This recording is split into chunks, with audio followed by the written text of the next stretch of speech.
حضرت خالد بن ولید رضی اللہ عنہ کا واقعہ۔ قسط نمبر 1۔ وہ مسافر عرب کے صحرا میں اکیلا چلا جا رہا تھا۔ 8 ہجری کے زمانے میں عرب کا وہ علاقہ جہاں مکہ اور مدینہ واقع ہے بہت ہی خوفناک صحرا ہوا کرتا تھا، جلتا اور انسانوں کو جھلساتا ہوا ریگزار۔ ایک تو صحرا کی اپنی صعوبتیں تھیں، دوسرا رہزنوں کا خطرہ تھا۔ مسافر قافلوں کی صورت میں سفر کیا کرتے تھے، لیکن یہ مسافر اکیلا چلا جا رہا تھا۔ وہ اعلیٰ نسل کے جنگی گھوڑے پر سوار تھا۔ اس کی زرہ گھوڑے کی زین کے ساتھ بندھی ہوئی تھی، اس کی کمر سے تلوار لٹک رہی تھی اور اس کے ہاتھ میں برچھی تھی۔ اس زمانے میں مردوں کے قد دراز، سینے چوڑے اور جسم گٹھے ہوئے ہوتے تھے۔ یہ اکیلا مسافر بھی انہی مردوں میں سے تھا، لیکن جس انداز سے وہ گھوڑے کی پیٹھ پہ بیٹھا تھا، اس سے پتہ چلتا تھا کہ وہ شہسوار ہے اور وہ کوئی معمولی آدمی نہیں۔ اس کے چہرے پہ خوف کا ہلکا سا بھی تاثر نہیں تھا کہ رہزن اسے لوٹ لیں گے، اس سے اتنی اچھی نسل کا گھوڑا چھین لیں گے اور اسے پیدل سفر کرنا پڑے گا۔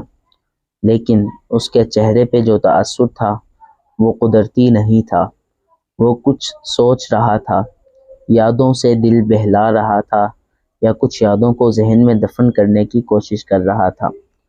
آگے ایک گھاٹی آ گئی، گھوڑا چڑھتا گیا، خاصی بلندی پر جا کر زمین ہموار ہوئی۔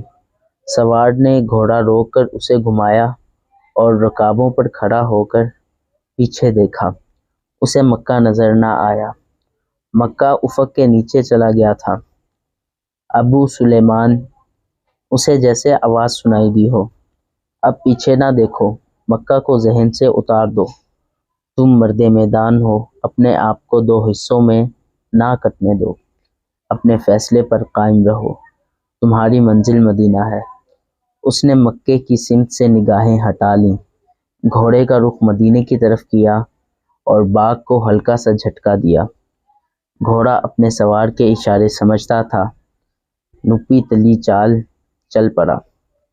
سوار کی عمر 43 برس تھی، لیکن وہ اپنی عمر سے جوان لگتا تھا۔ سلیمان اس کے بیٹے کا نام تھا۔ اس کے باپ کا نام الولید تھا، لیکن سوار نے خالد بن ولید کے بجائے ابو سلیمان کہلانا زیادہ پسند کیا۔ اسے معلوم نہ تھا کہ تاریخ اسے خالد بن ولید کے نام سے یاد رکھے گی، اور یہ نام اسلام کی عسکری روایات اور جذبے کا دوسرا نام بن جائے گا۔ مگر 43 برس کی عمر میں جب خالد مدینے کی طرف جا رہا تھا، اس وقت وہ مسلمان نہیں تھا۔ چھوٹی چھوٹی جھڑپوں کے علاوہ وہ مسلمانوں کے خلاف 2 بڑی جنگیں جنگ احد اور جنگ خندق لڑ چکا تھا۔